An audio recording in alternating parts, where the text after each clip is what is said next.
Okay, we continue in Shmuel Aleph Perek Lamed.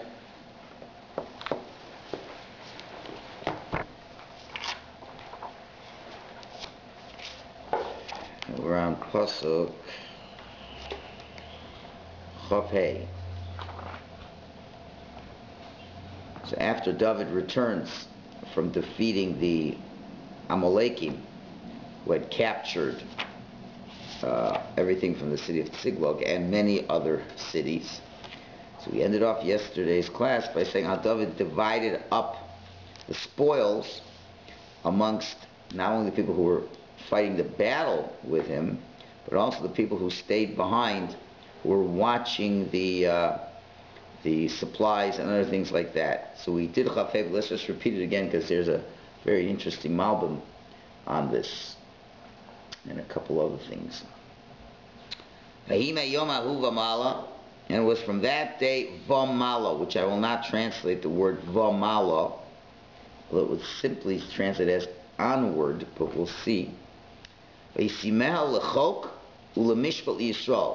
he placed this as a chok, as an ordinance, and for a law amongst the Jewish people, until this day. What was he placing as a law? This way to divide up the spoils. So he said, there's a lot of nuances over here. Number one, a chok we know is a mitzvah you don't understand. Mishpat is a mitzvah you do understand. So what is it, a chok or a mishpat? Question number one. Number two, he says it seems to be li Yisrael, for the Jewish people, and as opposed to, and not for the non-Jewish people. Okay? So why is David making this kind of a ruling over here? These are a couple of the questions that we have to deal with over here. So the simple meaning of, and it was, so the Matsuda says, and he made it as a new law for the Jewish people. It's a new law from now on. Everyone's going to have to follow these laws. Okay. So now let's look at the Malbim, who incorporates what Chazal tell us over here. So if we look at the Malbim in Chaf Hey, he says again, when nations make up laws, there are laws where there is no reason for them. Not only Hashem, but when nations make up laws, then that's called a chok. And then there's others that have a logical rationale for them, and they're called a mishpat. Okay. So he says this takana, that the people who are watching the supply should get an equal division to battle. So superficially, it seems like a chok. It seems like this is a law. It doesn't really make any sense, but they make that law because they didn't do any fighting. Why should they get equal amount? However, as we explained yesterday, so as we'll see, that David, he explains that although this appears to be a chok, but it's sort of a chok and sort of a mishpat at the same time. Why? Because the whole reason he divided them equally, because he understood that Jewish battles are not the same as non-Jewish battles. When the Jews win a battle, it's not because of their might and because of their strength, but rather because of their merits, as which Hashem will now show divine supervision and to fight for them. So if Hashem is really fighting the battle for us, then it doesn't matter the one who's fighting or the one who's watching the supply lines. And the ones who watch the supply lines, what do you think they're doing the whole thing? They're probably davening. So therefore, that's why they deserve equal. So that's why it's a chok umishpat li Yisrael. It's a chok, v'yisrael l'chok, it was a chok, and a mishpat li Yisrael. So for the Jews, it is a mishpat that makes a lot of sense, and not only a chok. All right, so you see the point. And it could be a chok and a mishpat at the same time. Why? Because that which Hashem does, that the Jewish people win battles not based on their strength, so from a secular point, that's a chok. That doesn't make any sense. Since when should Jews win battles if they're not strong enough to win the battles? So that's from the non-Jewish perspective, it's a pure chok. And that's why you come out of that, you divide things equally, even though people didn't fight. But from the Jewish perspective, that's a mishpat. It's a mishpat because where Hashem's fighting the battle. So it's only right that they should be dividing it equally. It doesn't matter the guys who are fighting. They're not doing anything more than the guys who aren't fighting. So that's why, although on the one hand it appears to be a chok, but truly it is a mishpat. And that's what David HaMelech established at that point in time. Now, did he really make this up? Where did David get this idea from? So now the Malbim continues based on a Chazal. The Medrash Rabbah, Breshis Rabbah, says, and points it out to us. It says, "Vayim hahu v'mala." So the Medrash says, it doesn't say vehola, it says umala. It appears you have the words. You can have the words vehola and the words v'mala, and we'll explain 1 minute. So, in other words, it really should have said, for example, when you want to say from this point on and further, do you say from this point on v'hola or from this point on v'mala? So what would seem to be the better word? Should be v'mala. How do we know that? Because it says, for example, whenever it talks about ages, it says mi ben shishim v'mala, mi ben chamesh shanim v'mala, from 5 years up and older, from 60 years and older. Whenever it uses ages and older, meaning and beyond, it uses the word v'mala. And literally, mal means on top of it, above it, onward, higher. So, from this age, v'mala, and higher.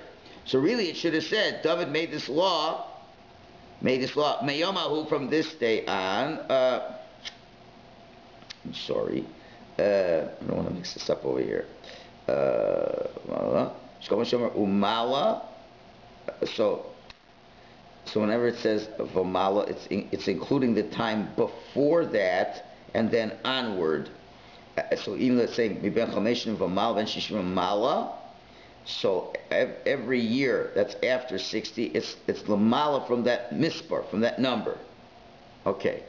So on the other hand, when you say v'hola, so you're not including on what was before. In other words, here's the point. We're saying v'mala, it means this on top of what was before. Mi ben shishim v'mala. In other words, we look at the past that makes up also what the future is. Mi ben shishim, from 60 years, v'mala, and onward. Onward meaning not just it starts from today, but it's based on what was earlier. In other words, what is the word when you say mi ben shishim v'mala? What does it mean? From 60 years old and more than 60 years old, 61, 62, 63. But the word mala is basing its understanding on the number that's before, that it was before. So from 60 to before, meaning 60 and beyond, it means we have to go back to the 60 that was before till we can get to the v'mala, which is beyond that. On the other hand, when you say v'hola, it's not including in what's before. He doesn't give an example of it. When you say, from this point v'hola, so then v'hola means now it's the beginning from now on, but not based on anything in the past. In other words, when you're going to say onward has two definitions. Is it onward predicated on what was before, and it's adding on to what was before? Or is it onward starting right now from the very first time? From today onward, means and it's nothing to do with the past. Or you could say from 60 and onward, meaning the onward now means 61.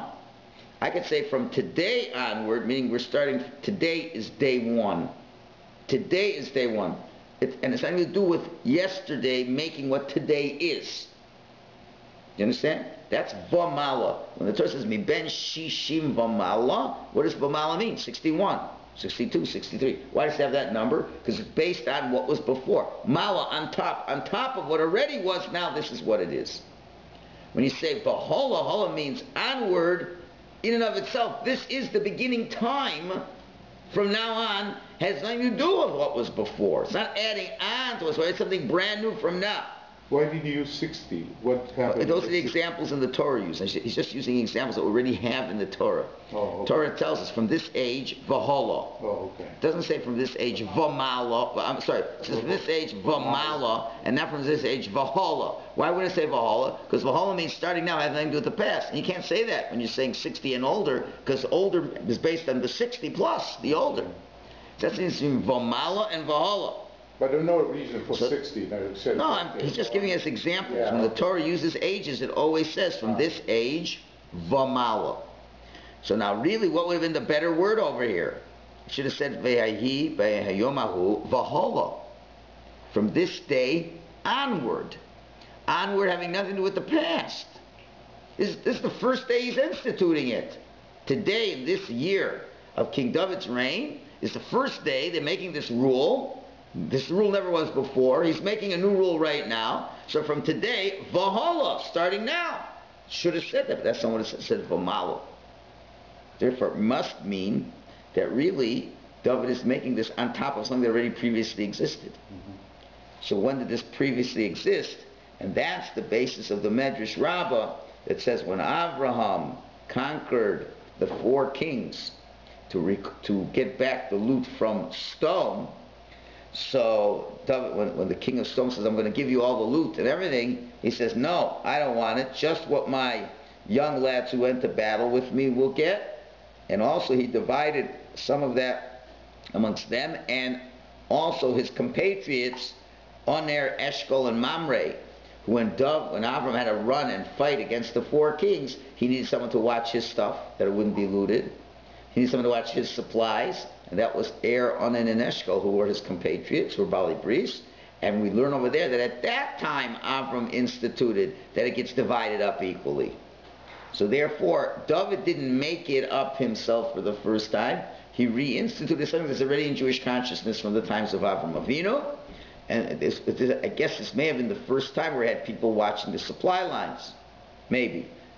So therefore, David instituted it, Miyomahu, from here, V'mala, based on what was earlier. And what was the V'mala? The V'mala was that Avram did the same thing. So David didn't make it up himself. It came from Avram, and that's what the Medrash is hinting to over here.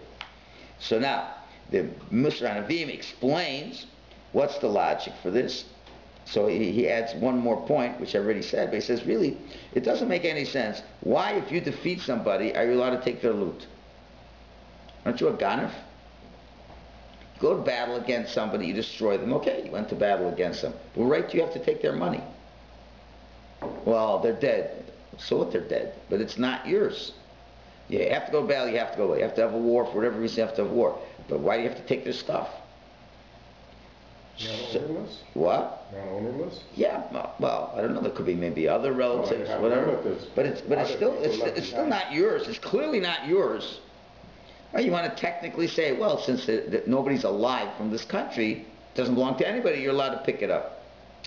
Right? No, that was you killed everybody, not the relatives. Yeah, so that would be a technical answer, but still not a moral answer. Still not a moral answer. So, as remember, he said that would be like the ultimate of theft, because you have no right to that stuff. She said, so now why are we allowed to have it? It's only because we assume that a Kadosh Baruch Hu goes to us in battle, and he helps us conquer these people, and he has permission to decide who gets what, because he has the whole world. Hashem, really, who owns everything in the world? Hashem owns everything in the world. So Hashem lets people, borrow it from him as long as they need it. Okay, so Hashem lets you own property, this and that, but really it all belongs to Hashem. And all the halachos we have in Judaism, all the tremendous amount of tzedakah we have to give, meiser, truma, bikurim, this, that. You lost me around to give all this stuff. What kind of law is this? Since when do I have to give tzedakah? Since when do I have to give charity? You don't have this. There's no Canadian law that forces you to give charity. Taxes is something else. It's paying for your own benefit. But charity, where do you have to? You could tie it part of the taxes to help support the welfare state. That's weak. But I'm saying, but they can't force you to give charity per se. Hashem forces you to give charity. What right does he have to force you to give charity? The answer is, it's all mine, says Hashem. In fact, you have anything, it's because I'm kind enough to let you have it. And if I let you have it, I make the rules as to how you can keep it. You want to have anything, you better give. a certain amount, or you're not entitled to it. So the same thing over here. Everything belongs to Hashem, and therefore if we won the battle, obviously Hashem wanted us to win the battle. And if Hashem wanted us to win the battle, then He has decided that we should have their stuff. Because if He didn't want us to have the stuff, then they would have won the battle, or it would have been a draw. We wouldn't be able to get to their stuff. If you're already believing that Hashem is fighting your battles, that's what David clearly does believe, then obviously Hashem is the one who decides who owns what and everything else. So therefore, if Hashem is deciding who owns it, He decided who wins some battles. So what's the difference if you fought or somebody else was watching the supply lines? So Hashem wanted the Jewish people to benefit from a tremendous amount of loot that's there. Okay, so it's Hashem who decided it. So Hashem decides. So how are we going to divide it? No, just divide it equally. Whoever was somehow involved at all in this war should get. So that becomes the basis for this reason. Okay. It's interesting how, this becomes, again, I don't have to think further, like, why does the Navi have to mention this? This is all very nice halacha. It's really now, laws of battle. There's a separate hilchas milchama. You go to battle, and now you win, you have to divide the loot, so now this is the way you divide it. It's very nice, but what does this have to do with this battle at this particular point in time when we're really in the middle of a much larger story, where this story is basically just showing how David was very busy with his own troubles, that he wasn't able to help Shul. But obviously, this is just like a side point, but the Navi is making a big deal about emphasizing the side point. I don't have a good answer as to how this fits into the overall storyline over here. So I'll have to think more about that. Maybe Hashem will give me an answer soon. All right, Chavav. So let's continue. Vayavo David el Tziglag. So David now comes. He comes to Tziglag. Vayishalach mehashalo l'ziknei Yehuda, and he also sends from the loot to the elders of the various cities of Yehuda, l'reo, to his friends, Lemor, saying, Hinei lacham bracha mishlal ovei Hashem. Here, behold, now is a bracha from the loot of the enemies of Hashem. So the Malbim explains. So remember, David took a lot of stuff. Not only did he take back the stuff that was stolen from Tziglag, and he gave it back to all his compatriots that were with him, but there were also many other cities that lost a lot of stuff, Jewish cities, non-Jewish cities. There's a tremendous amount of loot. It's more than what David needs. Now again, David technically could have kept it all because he was like the king and he can do whatever he wants with it.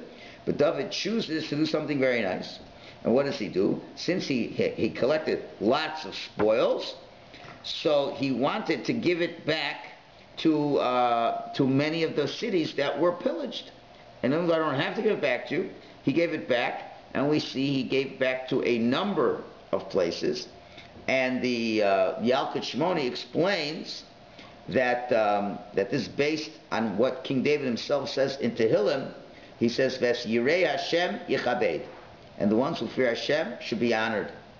And what do we see from that? Sheyemachabed Ziknei Yehuda. He honored the elders of Yehuda. So the Musar Navim explains what's going on over here. And he says, generally speaking, warriors who are victorious in battle, so they usually denigrate the people who are learning in Torah because they don't really do anything to help the country. As you see happens now in contemporary Israel. The secular Jews who are running the army, they have great disdain for the people who are learning Torah. They say, you're not doing anything for us. Right? And they just look at people who really don't contribute to the benefit of society. And so David HaMelech is showing the opposite. That after he wins the battle, and you'd think it was his strength and his power and all the efforts he made, and all those Ziknei Yehuda, he didn't just say to the people of Yehuda, to the Ziknei, the elders, meaning to say those are people who are learning Torah day and night. So he attributed his success to the merit of the Torah that they were learning and the fear that they had. And therefore they deserve an equal portion, or not an equal portion, but at least gifts from the loot.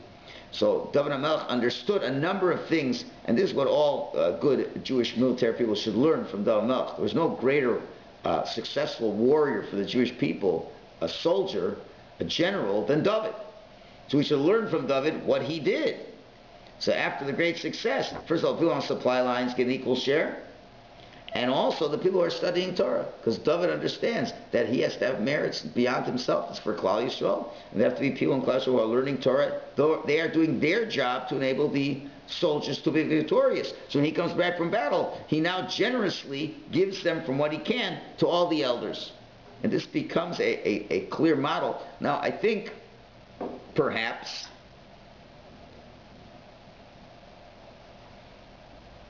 maybe Hashem gave me the answer now, in your schus, that this is leading up to the next chapter. The next chapter, Shaul's going to die in battle.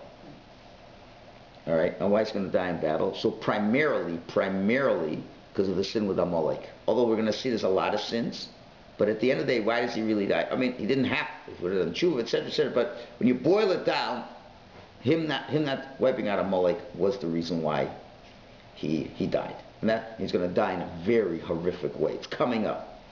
So it could be the Navi is giving you this preface to help us understand why Shaul gets this terrible death. Because he allowed Amalek to live. So what do you mean it was so terrible? So now we understand what David understood about Jewish battles, perhaps Shaul didn't understand. And that's where Shaul's mistake was. What does David understand? You go to battle. What gives you right to go to battle? Why are you going and doing these things? Why are you taking their loot? Why are you dividing the loot this way? The answer is, you know what? Hashem fights the battles. It's Hashem's world. Hashem fights the battle. You know, these guys stole my stuff. Of course I have to go to battle. I don't even need Hashem to tell me. Well, no, as David did go to the Urim V'Tumim and ask, will I be successful? But it's obvious. It's a Muhammad's mitzvah. If the other people take your wives and kids, it's a battle you have to fight. Hashem's forcing you to fight this battle. Are you going to just say, okay, good, you can take my wife and kids and goodbye? We know Muhammad's mitzvahs, many types of Muhammad's mitzvah battles. Some to kill out the 7 Canaanite nations. And also, if you are under attack and you have to defend yourself, it's also Muhammad's mitzvah. There's 2 types of war. A war Hashem demands that you do, and one you don't have to, it's an optional. This is clearly Muhammad's mitzvah. Muhammad's mitzvah is either the 7 Canaanite nations you have to destroy, like Amalek, or Amalek is also Muhammad's mitzvah. Or if somebody takes your family and you have to defend yourself, that's also Muhammad's mitzvah. Hashem wants you to defend yourself. So David was involved in a Muhammad's mitzvah, not a Muhammad's rishus. And now we compare how David went about a Muhammad's mitzvah, going back now to the way Shaul analyzed Muhammad's mitzvah. And what did David understand? And what's he bringing out? The fact that he divides things equally between the soldiers and the guys in the supply lines. The fact that he even gives the money to Chama. What gives him the right to take all this stuff from the Amalek? And again, it's Amalek.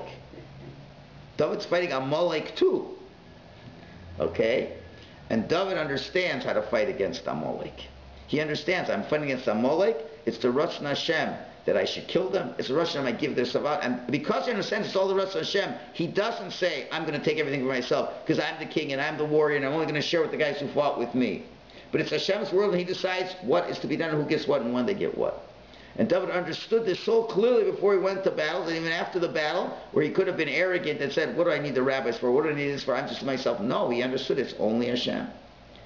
So now if you see another person is able to understand it, and this is the one who will replace Shaul, that means David has qualities that Shaul didn't have.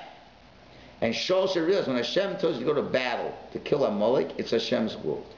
And you do what Hashem wants in His world. What gives you the right to kill? It's all Hashem's world. That Amalek, he lives only because Hashem allows him to live. And he has to live only because if he lives in Hashem's world properly. And Amalek goes to destroy Hashem's world. Hashem decides, you're not the ones entitled to it. And therefore, this makes Shaul culpable. And I think even more. He said, maybe God asked Shaul to do the thing that's humanly not possible. Could be maybe Hashem, you could always say at the end of the day, Hashem asked Shaul to do something that's not possible. How could anybody just go mentally say, I'm going to wipe out a country, take everything, destroy it all? It's beyond what a person should do. It's so against human nature. He's expecting more than is possible. But that's a separate thing. That's another issue. Forget about the Kohanim. That becomes a secondary issue to prove him wrong. But this is the time where the shift is happening. In these 2 prakim, in Lamed Aleph, when Shaul dies, David becomes the king. Even though David was anointed for it, he's not actually going to be the complete king. So we have to show David didn't do what Shaul did.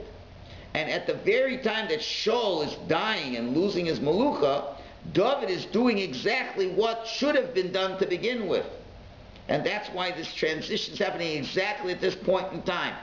Because even though Shaul's going to lose his kingdom, but it's going to be at a certain point in time. And at that point in time, where the transition happens, exactly at Shaul's death, while Shaul is dying in battle, David is in Sigla. If David would have fought, it's mamish, ba'oto yom. David sent away, now let's go back. David sent away there at battle. So when did they fight the battle in the next parak? Must have been the next day. Whatever day it was, David's there in the battlefield. They send him away. That day, David come. Was it that day or was it Shlosh Yamim? 1 second. Let me just double check so I don't say anything that's wrong. 1 second. Bayom HaShlishi. It was the third day. Okay, it took a couple days for him to get to Tziglag. So obviously it was not that day. So it's very close in time. While Shaul is dying on the battlefield, David is involved in fighting a war himself. They're both fighting a war at the same day. I don't know the exact day, maybe one day before, one day after, but clearly it's very almost at the same moment. So the very same moment that Shaul's getting killed, to say, well, why should she get killed? Maybe what Hashem asked was too difficult to do. But we're going to see that the guy who replaces him does exactly what he's supposed to do. And is able to do this because he understands deeply what it means to fight a Jewish war. Fighting a Jewish war means only one thing. I'm doing the will of Hashem. And the will of Hashem is He decides who gets the world. It's Hashem who wins the battle, and I'm really doing nothing more than just being the agent of what Hashem wants. If you're the agent of what Hashem wants, you have no business giving your opinion over here. You have no business taking any credit or giving an opinion. Just do what Hashem tells you to do. And don't you think if you went and won the battle and you were heroic and you went and whooped him and you killed him and you sweated and you took your life in danger, what's the natural reaction? The natural reaction to that is, I deserve all the credit. I deserve all the money. Since when are you going to share it with the guys at the supply line? Since when are you going to share it with the rabbis who are learning, doing nothing? They do nothing for the Jewish people. Unless you so clearly see that I have nothing to do with the success of this battle. It is 100% Hashem's war, and I am just the external trappings of the hands of Hashem. And I have nothing to do with it. And therefore I don't think I deserve anything. If anything, I give it to the rabbis. Right? That's what David understood. And that, as we'll see later, when he has to kill him, he just goes and kills Amalek all the time. He does whatever Hashem wants him to do. That, and you see a person can do this. So Shaul should have done the same thing when Hashem told him to kill Amalek. What's your business? What's your business to weigh in your logical opinion? Jewish battles don't go on logic. It's a chok. And again, interesting, he calls it a chok. In other words, this is a chok. It's a not understandable way of dealing with battle. Since when do you divide equally? Since when do you divide with the rabbis? That doesn't make any sense according to any laws of human warfare. But David says, you don't understand, this becomes the mishpat. This becomes logical. It's only logical to act illogical because Hashem is fighting the wars. That whole fact that Hashem fights the wars is illogical, but now that becomes Jewish logic. Jewish logic comes out of illogic. Do you understand? When you look at normal wars, you figure logically people win the wars. Judaism says God wins the wars. Now that's a chok. But once you're in that world of chok, that chok has mishpatim. Do you understand? Once you understand, you work without logic. So within this world of not logic, there's a logic to how you deal with it. And the logic is you share everything equally. So that's the same thing what Hashem told Shaul. Hashem told Shaul to prepare a chok. How can you do such a thing? It doesn't make any sense. So what are you talking about? Hashem fights the wars. Hashem decides who lives. Hashem decides who dies. If He tells you who lives, who dies, that's all there is to it. That doesn't make sense. It doesn't have to make any sense to you. Hashem knows why Amalek has to be killed. Finished. He tells you to kill him, you go kill him. It's Mechamas Mitzvah. Do exactly what Hashem says. Now, Shaul, you're weighing in your opinions over here. Well, then you can't be a king. You don't understand how to fight Jewish battles. So at that point, where David shows you exactly how to fight Jewish battles, that becomes the final nail in the coffin to show that precisely now you're going to die mamish at that exact same time. So now you understand why we have to go into this great detail. We made this whole new law. He divides it equally, and then he gives it to the rabbis. He said, "What do you need to know all this for? The answer is because David now is showing you exactly how you're supposed to look at a battle, and that becomes the indictment on Shaul. And now you understand why Shaul gets a horrific death. You're going against God's school. Oh, now you want to go back to the normal ways of war, Shaul. Now you don't agree with Hashem's chok. The only way Shaul could have not done what Hashem wants is he's kind of saying, well, Hashem, yeah, you kind of tell us what to do with battles, but we also have what to say. You have what to say. You want it to become the normal ways of battle. Normal ways of battle, Jews always lose battles. Jews are not strong. They're not warriors. They're outnumbered. Jews never, ever are supposed to logically win wars. We don't win wars logically. So if we don't win wars logically, then if you want to deal with it logically, you will lose. Instantly, not even a chance. Now this goes back to Avram.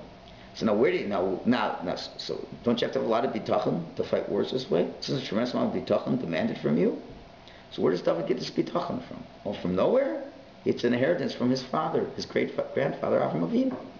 Now, who could understand this idea of battle? Avram Avinu was the beginning of bitachon for the Jewish people. Avram Avinu, when Hashem says to him, go slaughter your first son, that's what you say. You own my kid. You're the one who decides who's in this world. You decide who should live, who should die. You told me my kid should die. My kid should die. Fine, not a problem. That's that same Avram Avinu who goes to battle. He understands. When he fought his battle, what was the first Jewish battle ever fought in the history of the world? It was Avram Avinu. World War II. Avram Avinu. So now how did he fight his battle? The four most powerful countries in the world, after they showed how powerful they were, the four defeated the five. They're the most powerful countries in the world. They go and take his nephew Lot, and it's mamish the same story almost the same story. What's Avram fighting for? For something himself? It's the same. It's a Milchemes mitzvah. It's a mitzvah battle. So there's another, one called Lot a Jew, but a monotheist. He's kin to Avram Avinu. So he's kin to Avram Avinu. So Avram is fighting the first Milchemes mitzvah. First Milchemes mitzvah, you need to have a lot of bitachon Hashem. How do you have to have a lot of bitachon? Because it was just him and 317 soldiers. Or even less, him and Eliezer. Whatever the number is. How many were the other Jews? The four kings were 2.6 million kings. Since when does a Jew win such a battle? Only if you have bitachon Hashem. You know that Hashem wins the battles. So now that you realize that Hashem wins the battles, you do it exactly the way Hashem would want you to do it. Therefore you divide the spoils in an illogical way. The whole scheme of battle is illogical from human perspective, and that creates a new type of logic. So that comes all the way back from Avram Avinu. So David HaMelech is a great-grandson of Avram Avinu, and so is Shaul HaMelech. So David was able to understand this, therefore he takes over Shaul. Shaul's not able to understand this, and therefore Shaul, you want to play the rules like normal? Hashem says, I'm more than happy to play the rules like normal. Normal means Jews get wiped out, and that's exactly what happens. Okay, that's my 2 cents. That's very good. If you think it's good, you can thank Hashem. He just put it in my mind, so he gets credit. So first of all, I thought I read or someone mentioned to me that David didn't merit to build the temple because he was a warrior. So if that's true, then what the rabbi just said, he did everything Hashem was asking him to do. Why would he? Okay, that's a good question. That's a good question. It's not through any fault of David HaMelech he can't build it. The Beis HaMikdash is a whole new thing. The Beis HaMikdash is a place of peace. It's a place of peace, and there could be no connection to any violence. It wasn't a punishment. It's not a punishment. It's just you can't be the guy, people, because how's the rest of the world look at David? Remember, the Beis HaMikdash is Kiyukar Beis Tfilah L'chol Amim. The Beis HaMikdash is an international site, right? The whole world goes to the Beis HaMikdash. It's not just Jews. It's meant for the whole world. The whole world's supposed to go to the Beis HaMikdash and pray. So the whole world's, it's going to look. Well, what kind of place is this? Oh, David built it. It's a temple for warriors. It's not. But how are they going to look at it? How are even Jews going to look at it? So it's going to be misrepresented through no fault of David. But if you ask a guy in the street, well, what's David's claim to fame? He's an amazing warrior. He's an amazing warrior, right? So if you fight and might makes right, you build a temple. But that's not what the temple ever is mamish just shalom. So maybe on David's level, David maybe would, in and of himself, would deserve to build it, but the rest of the world wouldn't relate to it that way. And you need a person who was totally involved in peace, which was Shlomo Melech, never fought a battle in his life. So he has to make the house of peace. You don't, it's just because you don't get something, it's not because you were bad, it just doesn't suit, it's just like a Kohen. A Kohen has to be a certain type of personality, he lives a certain type of life, which is different than other people's lives. So one who builds the base of Mikdash has to have that aura of peace around him, which David, just by definition didn't have through no fault of his own. It was never a criticism on him that he couldn't build it. It's just it wouldn't be, it's not fit, just like it's not a criticism to me and you that we're not a Kohen. It just doesn't fit our personality type, so it doesn't fit in there. Hashem even said, right? Hashem said to him, one kapitel to Tehillim that you say is more important than all the korbanos in the base of Mikdash. Exactly. Okay, so that's what he did. Now we finish up the parak very quickly. So now he did it for the people in Yehuda, and now we have a list of all the different cities where he gave these gifts to. Lasher b'Beiskel, to those elders who were in Beiskel. V'Lasher b'Ramos Negev, and those who were in the heights of the Negev. V'Lasher b'Yatir, which were in Yatir. Chavches. V'Lasher b'Aroer, those who were in the city of Aroer. V'Lasher b'Sifmos. V'Lasher b'Eshtemo. It's just cities. Chavtes, V'Lasher b'Rochel. V'Lasher b'Orei HaYerech Mieli. V'Lasher b'Orei HaKedi. Lamed. V'Lasher b'Chorm. V'Lasher b'Chor Oshon. V'Lasher b'Asoch. Lamed Al. V'Lasher b'Chevron. V'Lchom HaKom Asher Hisal Hashem David U'Anasham. All the places where David went, he went and gave. And I had somewhere, the Malbim mentions that as he was giving them the spoils as well, he also sent them brachas. And he adds, and all these places he sent it, he adds just two words, l'zikar hanes, to remember the miracle. In other words, by sharing it with everybody else, everybody's going to get loot. In other words, it's like a persume nisa. You want to publicize a miracle. How do you publicize a miracle? You went and give donations to all the people around the area. It says, here's a gift from David. What's it for? Because Hashem gave us a miraculous victory. Ooh, so everybody in that city talks about the miraculous victory. So I don't know how many cities, 12, 13 cities over there. He gives all these cities, they're all getting these big donations. He says, what does he use for? Oh, because someone won a battle. Wow, must have been a lot. Look how much everybody's getting. So it's part of the persume nisa, which again, is what Jews do when they win battles. Again, he's giving credit to Hashem, and Hashem should get as much ink as possible. And you do that by sharing all the wealth with everybody who's there. All right, that's the end of Parak Lamed. Okay, now we come to the final Parak, Lamed Aleph. Uplishtim nilchamim Yisrael. So at the same time that David is involved in his war, and he's fighting the war the way a Jew's supposed to fight, and again, it's only 600 men, 400 men. Again, 400 men defeated a lot of Amalekim when David fought. You clearly see Hashem did miracles for him. I think even more than that. It's not Shul's going to lose terribly. Say, I guess it was bad mazel. It was a bad day of the week. The mazel was bad, right? The mazel wasn't bad because the very same day Shul gets killed. David has a miraculous victory. It's not like, God had a bad day today. The policeman would say, oh, wow, we were amazing. We were this, we were that, and we knew the right day to pick. Is that what are you talking about? The very same Jews are being destroyed. The very same Jews are victorious at the same moment in the opposite miraculous way. It's such a contrast of what's going on to show you that clearly their loss was Hashem's ordained loss, just like David. It's not like everybody got wiped out and Hashem was powerless to, almost to say, was Hashem powerless to help the Jews? The Plishtim could maybe thought, oh, finally our gods were better than their gods. You can't say that, because the very day you defeated them, David had a more miraculous victory. You at least had lots of Plishtim against probably less Jews, so you won. But don't think you were very good, because David had nobody, 400 guys, wiped out the merciless Amalekim, and he must have been greatly outnumbered. So, what are you foolish people? You think you did anything? It's just God wanted you to win. So even that is shown as well. But anyway, the police are fighting against the Jews. And it doesn't even start by saying there's a battle. Normally you say, okay, and the Jews went out to fight, start of a battle. Then they see the tide is turning, they're losing, they're this or that. Right away it says, the Jews start running away from the Plishtim. Vayiplu chalalim bahar Gilboa, and many corpses fall in the mountain of Gilboa. Okay, so in other words, they totally lost all their strength. They didn't fight at all. Right with it, they fell. They're scared. There was already fear. Even though Shaul went out to battle, Hashem wanted them to lose this battle, and there wasn't even much of a fight. So they start running away. That's how the battle starts.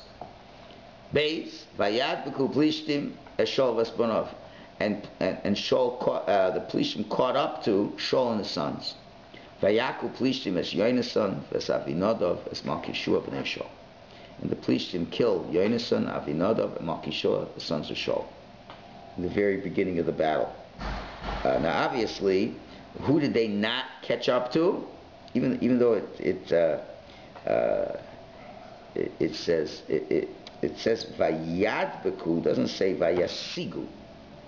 Okay, so the Malbim seems to make a little different nuance, that they reached him, but they didn't control him, because Shaul still was fighting very strong. Shaul was, remember, head and shoulder beyond everything. He was a very strong man, so he was not going to be the first one to go down. He's going to be the last one to go down. So he's still fighting strong. But the problem is, when you're general to the north and to the south and to the east, his three sons were probably generals. I mean, these were big guys, and they all lost. So now it becomes much more difficult. Plus, the Gimel elaborates. The war became heavier for Shaul, because now there were less flanks to help him out. And the archers found him. And he was quite afraid of the archers. So there's a number of interpretations here. The Malbim says, so the battle was only on him now, and in addition to that difficulty, the archers spotted him from a distance. Okay, and that, now you could have. It's not clear how to read this. Does it mean they found him and the arrows found him, that they hit him, or not? So if you look at other Meforshim, the Metzudas and Radak, they elaborate on this, because it's going to be very important in a minute to see what happens. So Metzudas says, it means to say they found the place where he was hiding, and he was afraid. The Radak says also, Vayachal, it was Pachad, and the Radak says it clearly. Kilo hiku adayim. They had not hit him yet. Which you may have misinterpreted the Bible, say they found him and an arrow hit him already.